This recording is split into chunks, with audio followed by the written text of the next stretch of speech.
Habría estado de vuelta en la oficina quizá unos 5 minutos cuando ocurrió. Entré en esa primera reunión informativa del lunes por la mañana, aún funcionando con las últimas energías de una brutal migración de 6 semanas para nuestro cliente más importante. Cientos de horas, una docena de noches en vela, 0 tiempo de inactividad. Ni siquiera había tomado café todavía. Entonces lo vi. Javier, el hijo del fundador, ahora director de estrategia, significara lo que significara eso.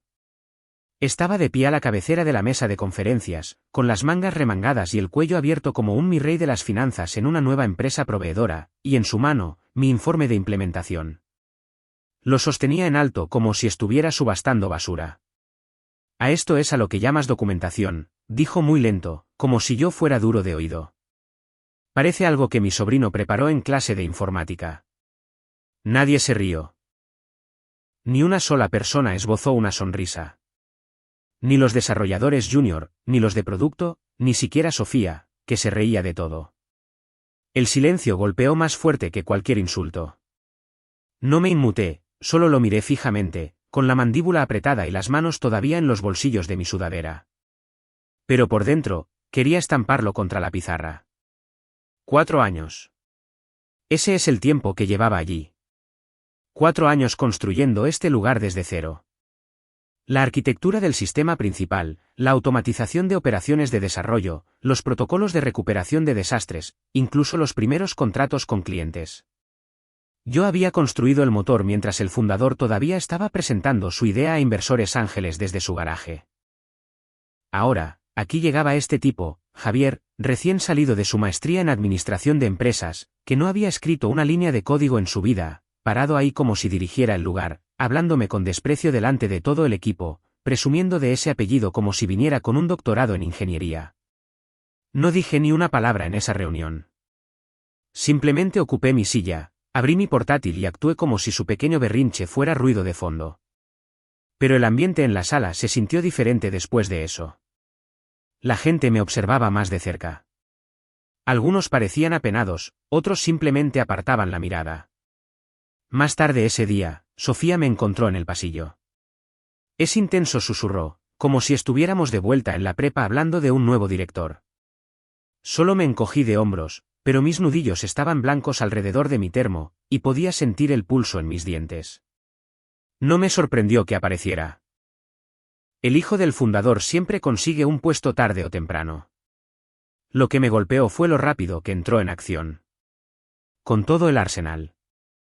Sin tener ni idea de cómo funcionaban las cosas en realidad. Actuando como si toda la sangre, el sudor y los registros del servidor no significaran nada. 2 días después, Javier apareció en la sincronización de arquitectura con un café con leche grande y sin portátil.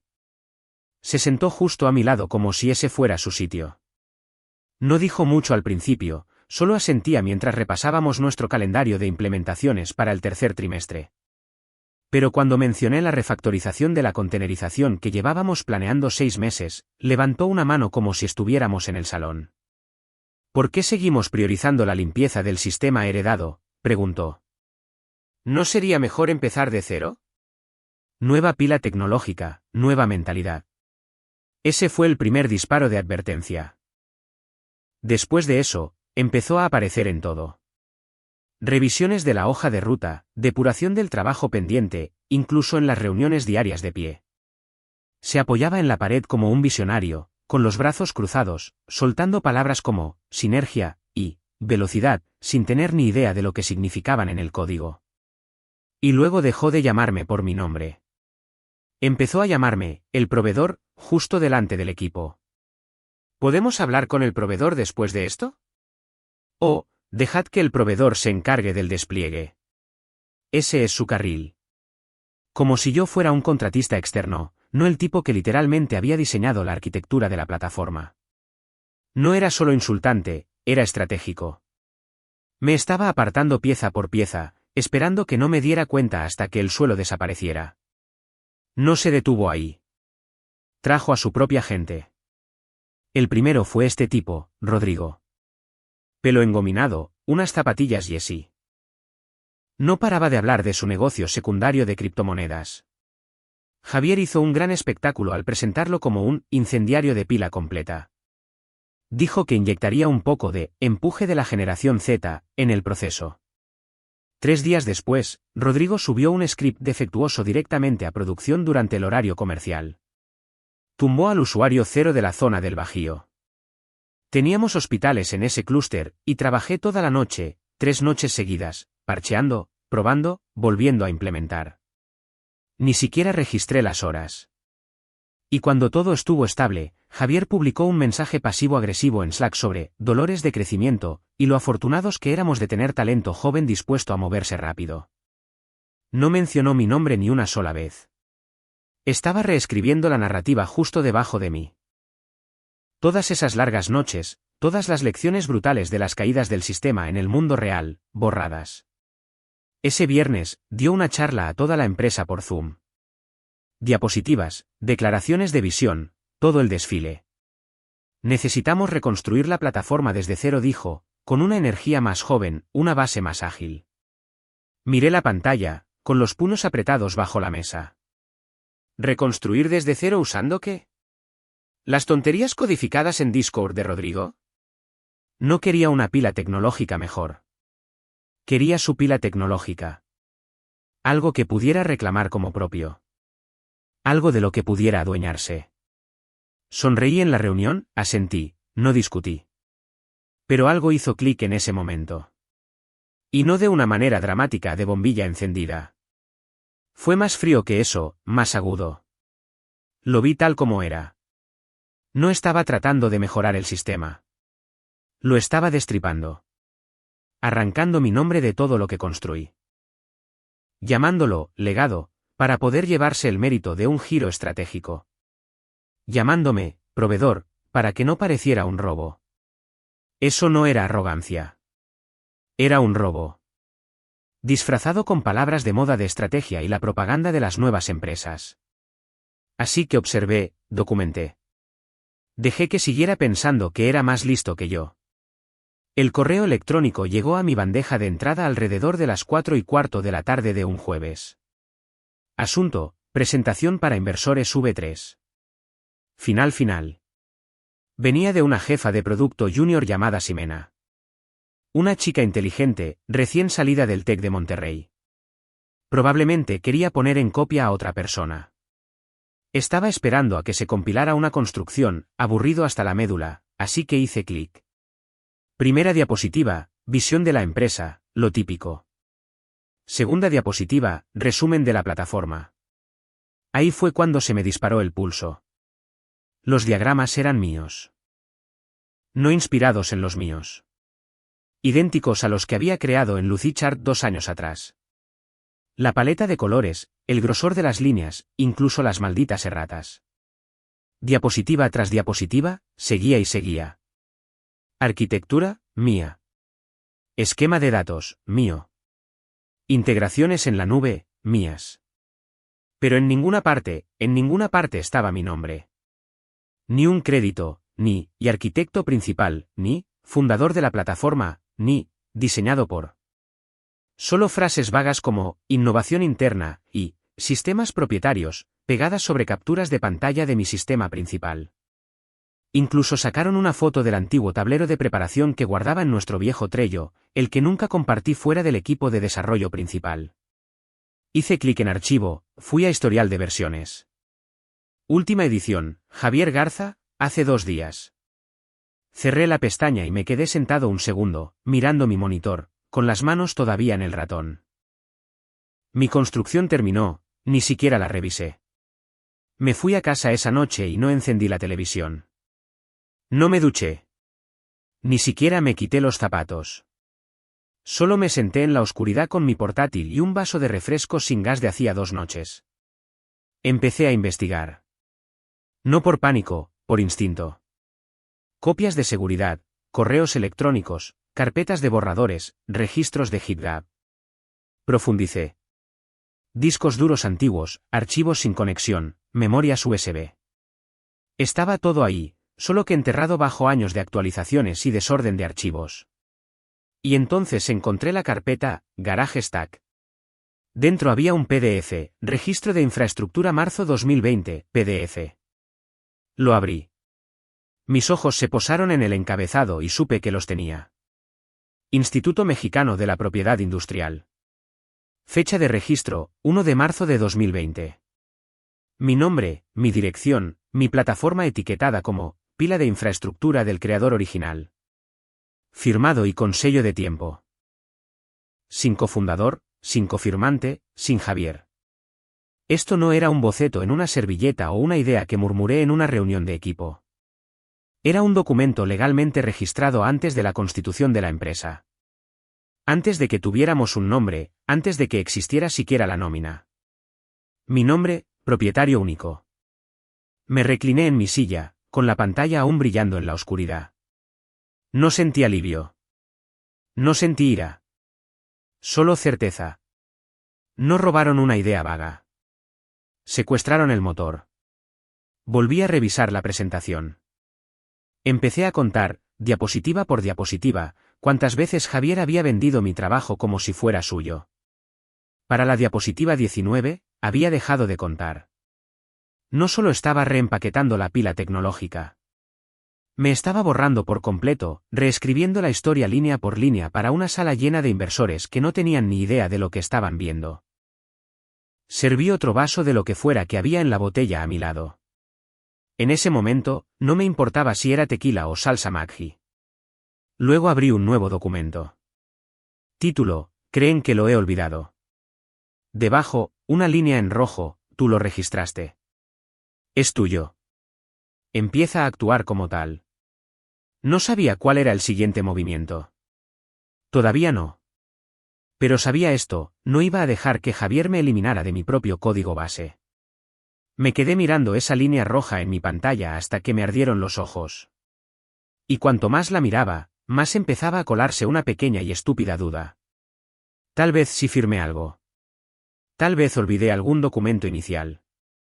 Tal vez en esos primeros meses caóticos, hice clic en algún paquete de incorporación y enterré mis propios derechos sin darme cuenta. Ese pensamiento me cabreó más que cualquier cosa que Javier hubiera hecho. Así que cogí mi teléfono y busqué a la única persona que no me endulzaría ni una maldita cosa. Patricia. Había sido mi primera jefa en una pequeña tienda de desarrollo en Querétaro. Voz áspera, sin pelos en la lengua, más inteligente que todos en el edificio. Si alguien podía quitarme la confusión de una bofetada, era ella. Contestó al segundo timbrazo. ¿Por qué me llamas a las 9 de la noche?, dijo. ¿Te estás muriendo o solo eres estúpido? Necesito una aclaración. Le dije: asuntos legales sobre propiedad, luego hablamos. Ella nunca desperdiciaba palabras. Se lo expuse claramente. La presentación, las ediciones, el registro de propiedad intelectual que había encontrado. No lo dramaticé. No me guardé nada. La línea se quedó en silencio durante 3 segundos. Luego soltó la bomba. ¿Lo construiste antes de que la empresa existiera?, preguntó. Sí. Entonces es tuyo. Deja de ser lento. Solté un aliento que no me di cuenta de que estaba conteniendo. Pensé que tal vez. No me interrumpió. Tipos como ese payaso de Javier ganan porque la gente como tú es educada. ¿Crees que ser leal te dará respeto? No lo hará. Hará que te borren. No estaba gritando, pero cada palabra golpeaba como una bofetada. ¿Crees que se topó con esa presentación por accidente?, dijo. Está contando con que te quedes callado, contando con que no quieras montar una escena, y tú se lo estás permitiendo. Estoy tratando de ser estratégico. No dijo. Estás tratando de caer bien. Gran diferencia. Eso dolió porque era verdad. Me levanté de mi silla y empecé a caminar por la cocina, con el teléfono encajado entre el hombro y la oreja. Revisé el PDF. ¿Pero y si la empresa registró algo que nunca vi? ¿Y sí? Búscalo, espetó. La base de datos pública es gratuita. Deja de quejarte y haz el trabajo. Ese era su estilo. Amor a base de terapia de choque. Así que abrí el portal del Instituto Mexicano de la Propiedad Industrial, escribí el número de expediente y esperé. La página cargó lentamente, como si supiera que el momento era importante. Y ahí estaba. Mi registro, mi sello de tiempo.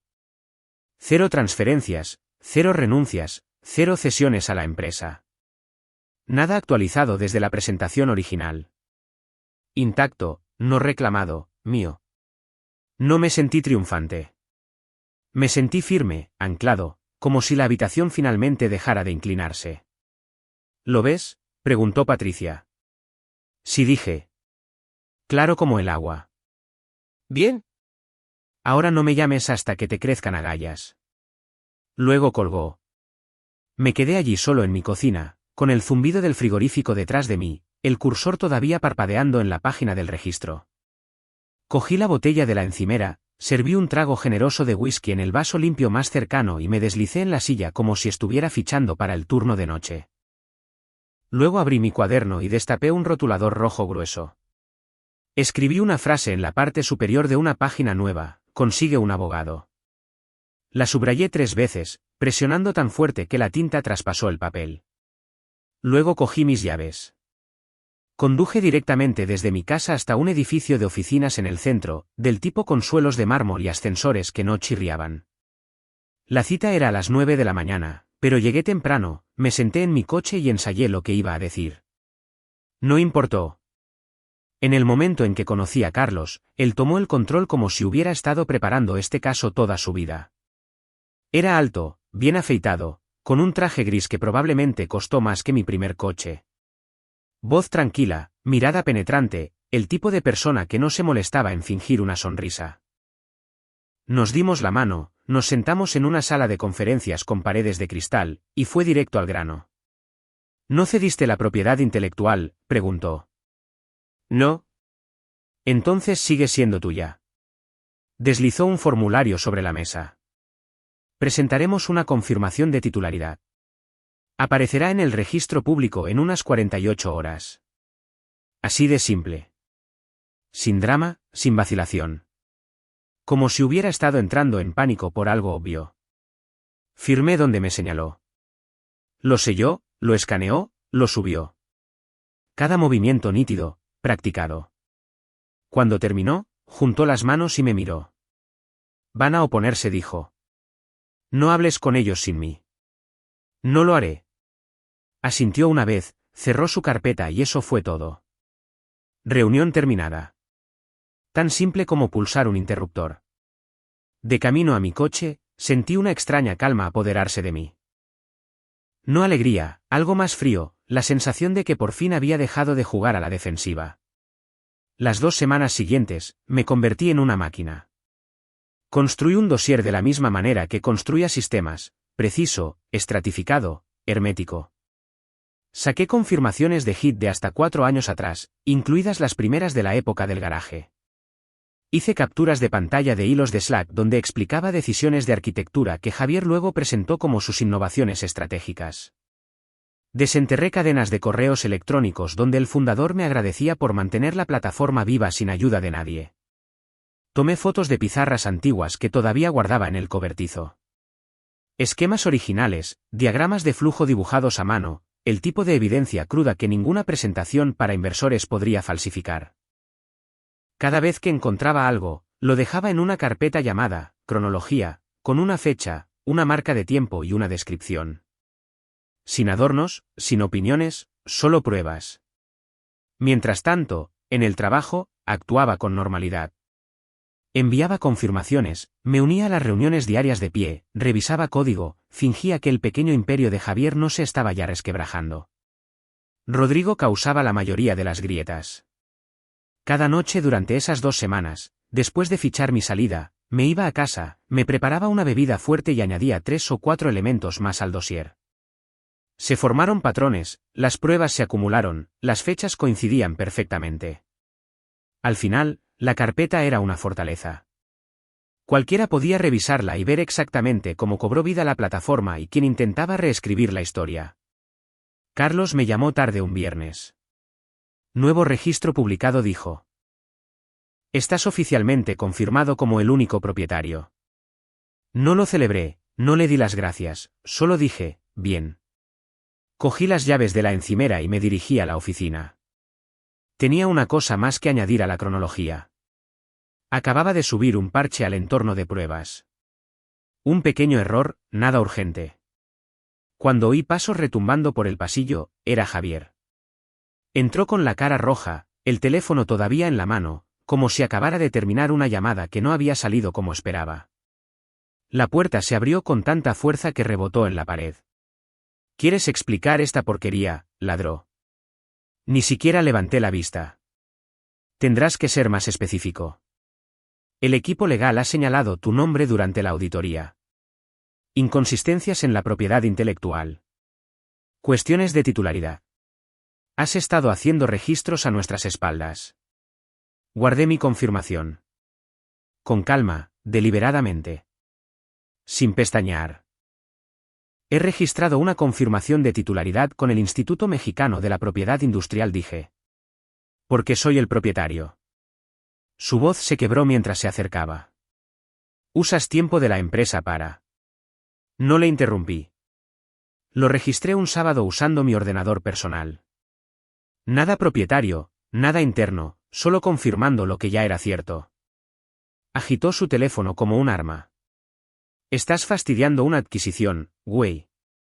¿Siquiera entiendes la responsabilidad que has creado? Oh, la entiendo perfectamente. Me levanté, cogí la memoria USB que había estado guardando en mi mochila durante semanas y se la tendí. Toma. Solo documentación. Sin código, sin activos, solo prueba de autoría. Mía. Puedes dársela al equipo legal o quemarla.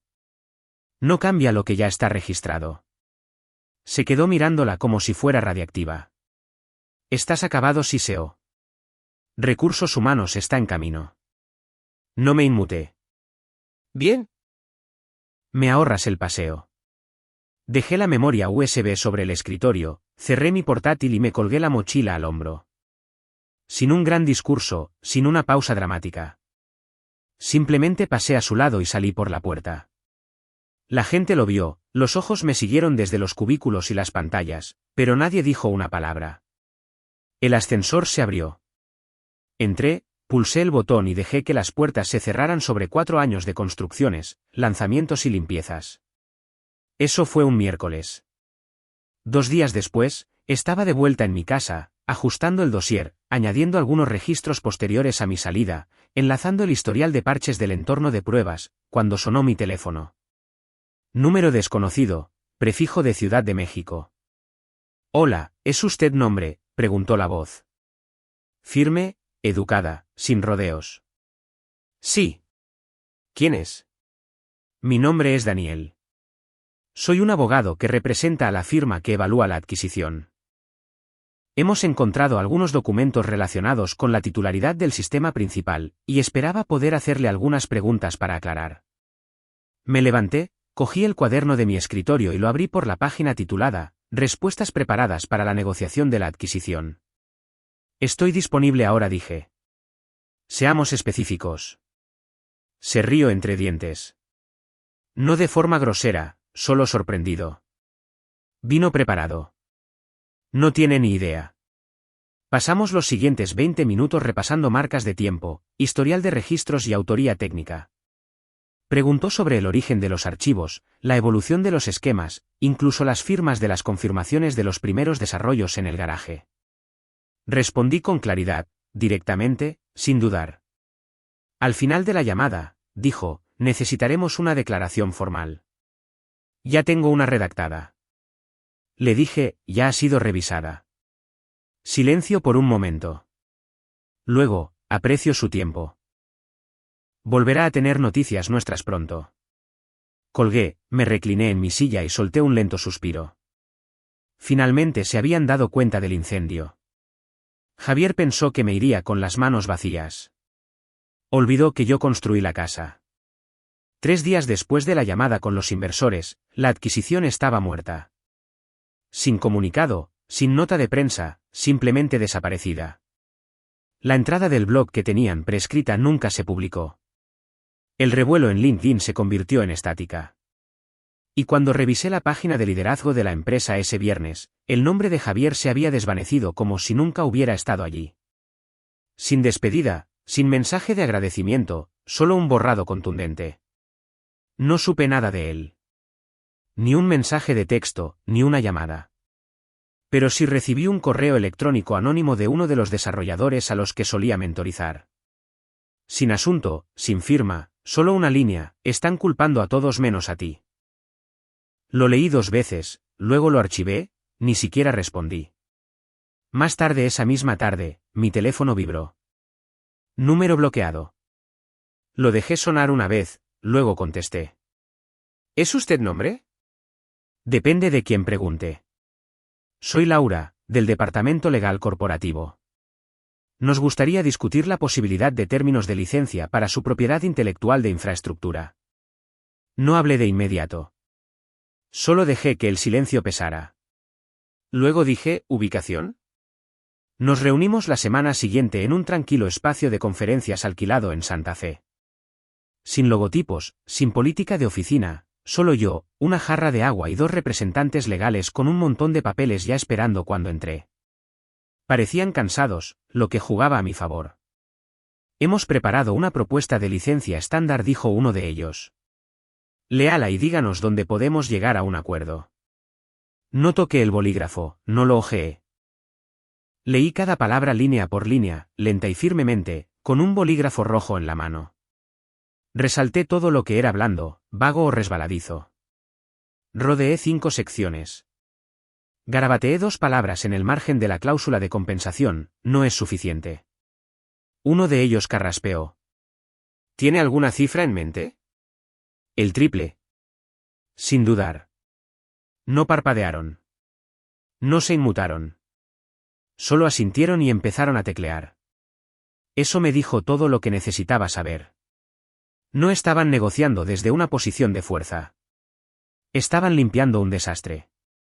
Para cuando volvieron los nuevos términos, habían eliminado las tonterías y triplicado la cifra. Licencia limpia, sin transferencia. Mi nombre, mi firma, mis términos. Lo firmé sin ceremonia.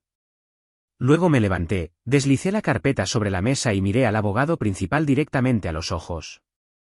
Dile a Javier, dije. No guardo rencor. Pausa. Guardo los recibos. Luego salí. Sin celebración, sin levantar el puño. Simplemente salí al sol de Jalisco y dejé que el calor me bañara. La lucha había terminado. Tenía el acuerdo de licencia, el cierre financiero y la propiedad legal completa de cada línea que construí. Querían borrarme. Ahora estaban pagando solo por usar mi nombre. Una semana después, entré en el piso 27 de Orbit Strategic Capital. Sin apretones de manos en el vestíbulo, sin globos, solo alfombras limpias, cristales pulidos y una recepcionista que se puso de pie cuando dije mi nombre. La sala de conferencias C está lista para su incorporación. La seguí por un pasillo silencioso. Todo se sentía controlado, intencionado, como si este lugar no adivinara, supiera. Daniel ya estaba dentro, sentado a la cabecera de la mesa, con una carpeta abierta, un bolígrafo listo, cada pestaña marcada como si hubiera planeado todo el movimiento con 10 pasos de antelación. Levantó la vista y dijo, «Bienvenido a bordo». Luego deslizó la oferta sobre la mesa. Te incorporamos como director técnico de transición de infraestructura. La prima de retención está en la página 6. Los detalles de las acciones están en la 9. No parpadeé. Leí cada línea. Puse mis iniciales donde era necesario. Firmé al final. ¿Hecho? Cuando tapé el bolígrafo, Daniel giró su monitor hacia mí. En la pantalla había un titular, la adquisición fracasa por disputa de propiedad intelectual. Y justo debajo, el subtítulo, la mayoría del código no era propiedad de la empresa. Sin nombres, sin citas. Pero el significado golpeaba directamente a través de la pantalla. Los blogs lo recogieron por la tarde. Foros de tecnología, LinkedIn, incluso un subreddit de cotilleos de nuevas empresas. La gente lo diseccionó como si fuera un caso de estudio en derecho de nuevas empresas. Mi bandeja de entrada empezó a llenarse de frases cortas, clase magistral, legendario, jugada silenciosa, salida de genio. No respondí a ninguna. Esa no era la victoria. Esa noche, me fui a casa, abrí el cobertizo de mi patio trasero y encendí la luz de cadena. El mismo suelo de hormigón, la misma mesa plegable, y frente a ella, esa vieja pizarra, todavía manchada de rotulador de los días del garaje, cajas toscas para los nodos de almacenamiento, flechas para el flujo de datos, un título torcido escrito a mano en la parte superior, Infra 1. Me quedé allí en silencio, simplemente mirándola. No porque extrañara esos días. No porque estuviera orgulloso, sino porque recordaba exactamente quién era cuando la construí. Arruinado, terco, medio dormido y completamente seguro de una cosa, no necesitaba permiso para crear algo real. Por eso no pudieron borrarme. No sonreí porque hubiera ganado. Sonreí porque me mantuve preparado. Nadie lo vio venir. Pero yo tenía los planos y, ahora, tenía las llaves.